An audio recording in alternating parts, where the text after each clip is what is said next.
What's going on, guys? So today's video is going to be really interesting for some, but maybe not so interesting for others. But I think it's going to be relevant for a lot of folks because I think the topic of buying an RV, then expanding or adding solar, adding additional capacity, adding electronics, adding the capability of using it more off-grid, or even if it's temporarily off-grid, is definitely something people are looking for today when they're shopping for an RV. So we're going to talk about that. Hang tight, I'll be right back.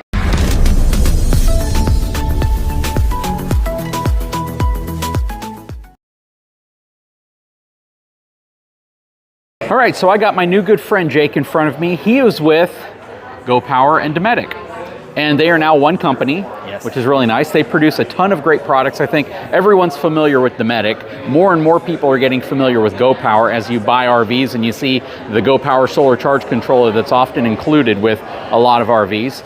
But the purpose of today's conversation is really to address what people may already have in their RV when they buy it, which is typically going to be a standard, cheap, deep cycle battery that's provided by the dealership. They might have an inverter if they're running like a residential refrigerator, and they may have a solar charge controller with a little bit of solar on the roof. And typically that solar is just to maintain a charge for that one house battery that's included. So the conversation always comes up because I have it time and time again with everybody that knows me on what does it take to add more solar, more capacity, more capability, especially when people want to run an AC unit on their RV. Now, I did a collaboration years ago, like 3 years ago, with GoPower. And that collaboration was to help build a practical kind of every buyer's entry level into being able to power an air conditioner and the main electronics inside of the RV. So we put the IC3000, which is that even offered anymore, or has that completely been replaced at this point? So the IC still is around. It's okay. Being phased out by the upgraded model. We'll talk about it here on the board, but it's kind of being phased out. Gotcha. So I have, again, legacy IC3000. I have two of the 250 amp hour batteries, and I have two solar panels on top. I think we added two 190 watt solar panels to the existing 190 watt solar panel. Very mild system for a big fifth wheel. But again, we were looking at about that $7,000 to $10,000 range, and we accomplished it. We can run the AC for up to like 3 hours, which is, I think, appropriate for most. But a lot of people, especially with travel trailers, are wondering, what would it take? What do I need to get to that entry-level starting point of possibly powering my AC and the stuff inside? So looking at what we got here in front of us, this is kind of this is called our power board solution. Obviously down here, this is 400 amp hours of lithium capacity, and up here is more of the board itself. So this, like we just talked about, this is your inverter charger replacement. This is what's replaced our IC3000, the IC2000. This is the next generation of them. A lot smaller, kind of half the weight, slimmer, low profile design. Now what's nice about this whole setup is all the wiring is done, everything's in place, so to keep it really as simple as possible, adding things, we've actually made on this board, like up here in the corner, the holes are already drilled for someone to add a solar controller to it. So if you wanted to expand on the existing RV or the existing solar system coming from factory, very easy to do so with this guy. All the wiring, as you see it, you got breakers for everything. You've got quick Wago style connectors to easily add things to it. Okay, so when we look at a system like this, in its essence, this is, you said 400, so we have four 100 amp hour batteries. Correct. They all appear to be ran in parallel. Yes. So what you're essentially doing at that point is adding capacity. When you run them in series, you're adding voltage. When you're adding them in parallel, you're adding capacity. So 100%. It's maintaining 12 volts. Yep. It feeds into this right here, which is going to be your everything. This is now your inverter, your converter as well, right? Yeah. As well as your switch. Yeah, so I call this the engine of your system. If you're looking at this like think of the whole system like a car, batteries are like your gas tank. That would be your engine. And then the solar and your solar controllers, that's like a gas station and your fuel pump. Yep, and this is what would feed from the solar panels to your batteries. So it's kind of circular in nature. So you have your solar powers feeding here. This is maintaining the correct type of charging and the chemistry for your battery. So it's feeding power into your batteries. And then your batteries are then going to this, which is the mastermind brain, which feeds power to your entire RV, maintains a charge whenever you're connected to shore power, because this then turns into a charger from shore power, because we all know unless you have a huge solar setup, you're not charging your batteries super fast, right?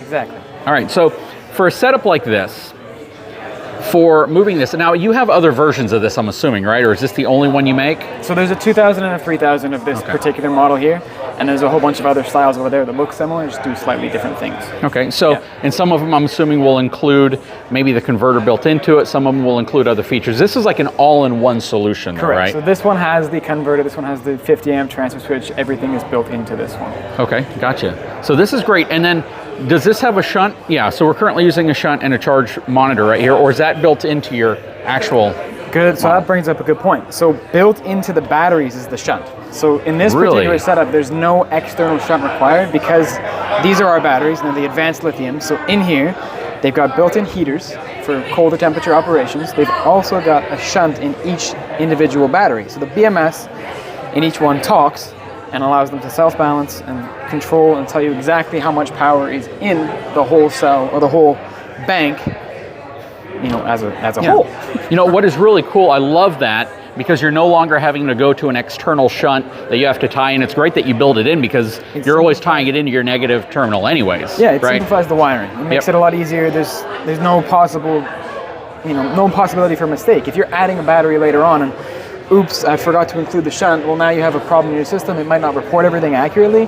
With these, as long as you install the communication cable, it's all done internally and there's nothing to worry about. Yep, so one thing too that I'm going to mention, because we talked about a little earlier off camera and you mentioned it now, is that they have an internal heater. Now, there are going to be people that are going to say, and because I kind of brought it up, an internal cooler would be cool, but the reason why it's so important to have that internal heater, and a lot of Tesla owners will probably attest to this, is because lithium iron phosphate, when it drops down to, do you know what the temperature is? It's freezing. So anytime you get below freezing, the batteries do not they will not charge. The BMS in these will shut them down, block a charge to prevent damage. So the actual chemistry, the way lithium iron phosphate works, is if it's too cold, freezing, and you try to charge it, the electrolyte in the battery it causes won't accept the charge. Damage. Yeah, you can really harm these things. So there's protection in here to stop that from happening. With these, when they are too cold, the heater will kick in drawing from the external charge source, warm them up to a safe temperature, and then connect the circuits again and begin charging. Okay, so if you're connected to shore power, then the shore power charge coming from your charge controller in here going in, because we're not going through here for solar at that point. We're going from here when you're plugged into shore power. It's going to feed into the battery, power the heaters, and will it maintain the batteries above freezing so you don't potentially damage them? Exactly. It's just going to keep them warm, allow them to charge. Once they're topped up, the heater's going to shut off again, because they can live below freezing. They're happy. They just won't charge below freezing. So whenever they need to charge, they'll warm themselves to that safe temperature above freezing, begin charging. And that doesn't matter whether it's this guy charging it, whether it's solar charging it, whatever is charging the batteries, that will allow them to warm up and then begin charging. So Jake, I'm going to ask you a very difficult question to answer. And it's not really very difficult, but it's a question a lot of people will ask. Go Power, along with a lot of other premium brands, are not inexpensive batteries. Correct. They're more expensive than if you go on Amazon and you see a 100 amp hour battery for $150, $200, because they're out there now. They're arguably safe because of the type of chemistry. Lithium iron phosphate's inherently a safe chemistry. They all claim to have all these protections and features to them. They're not going to have the type of technology and build quality that you're going to see in a Go Power or a Battleborn or some of these higher end batteries. Correct. But working in an industry that understands that OEMs, they buy this brand. They don't go out and buy the $200 lithium iron phosphate battery off of Amazon. As much as people will bash the RV industry for being cheap, they are, but kind of like the military, they want everything and then pay very little for it. So the question for you is what is the true advantage of going with a Go Power battery or a Dometic Go Power battery, I'm going to use both terms interchangeably, versus just going on Amazon and picking up a $200 100 amp hour lithium iron phosphate that seems to work well and doesn't seem to have any major issues? It's a great question. I get that one all the time. There's a couple things here. Number one, like you just said, build quality, and with that, ultimately safety. These are tested to the highest industry standards, so that's why these are trusted by the OEMs, because we know that they're safe. It's not going to burn your RV down. They're not. They know it's not going to burn the RV down. Exactly. They know these are a safe battery. Lithium it's a relatively new chemistry, and it's very, very high power density. These hold a lot of power. So if something were to go wrong in the lower end batteries, it could be a catastrophic failure. These we know are safe. And then just specifically Go Power, it really comes down to our team and our support, not only for our OEM customers, but also for our end users. Anyone using a Go Power system, if you've used one in the past, you'll know if you have a problem with it, call our team. They are fantastic. We will absolutely get any sort of issues resolved as fast as we possibly can. Absolutely. And again, Go Power, in my opinion, is a very reputable brand. They build very high quality components. They're less expensive than some other incredibly high-end products. One of the reasons I appreciate it, everyone wants to go out and say, I want to pay, $1,000 for a battery, but if you can get an equally quality battery for a few $100s less, and you're still getting all of the build quality, the features built in, the protection. I love the built-in shunt. That is absolutely awesome. And a brand that's trusted by OEMs. And they trust it to the point that you're seeing it more and more installed from an OEM perspective. That's the route to go. I don't have anything against super cheap batteries if that's all someone can afford. I don't, but just keep in mind that you do take the risk that it's being built in such a way and there's not enough oversight to just guarantee that it's not going to have major problems at some point. Hopefully it never does, but it's just something to consider. Absolutely. Any final words, Jake? No, thank you for having me on here. Well said. It's great working with you. I appreciate it. Likewise, and maybe we'll do a future collaboration. Again, I told him in the past, when I was collaborating with Go Power, they're like, yeah, we'll put like a $40,000 battery build inside of your RV. I was like, I don't want that.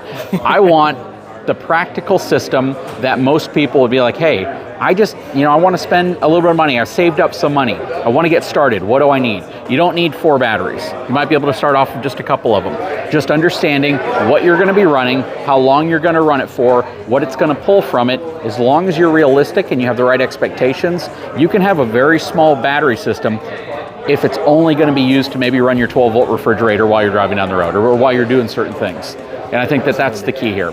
Anyways, again, Jake, thank you so much for your time. I appreciate it. Thank you for having me. Guys, if you haven't had a chance, please take a moment, subscribe to the channel, give me a thumbs up, and we'll talk to you again very soon.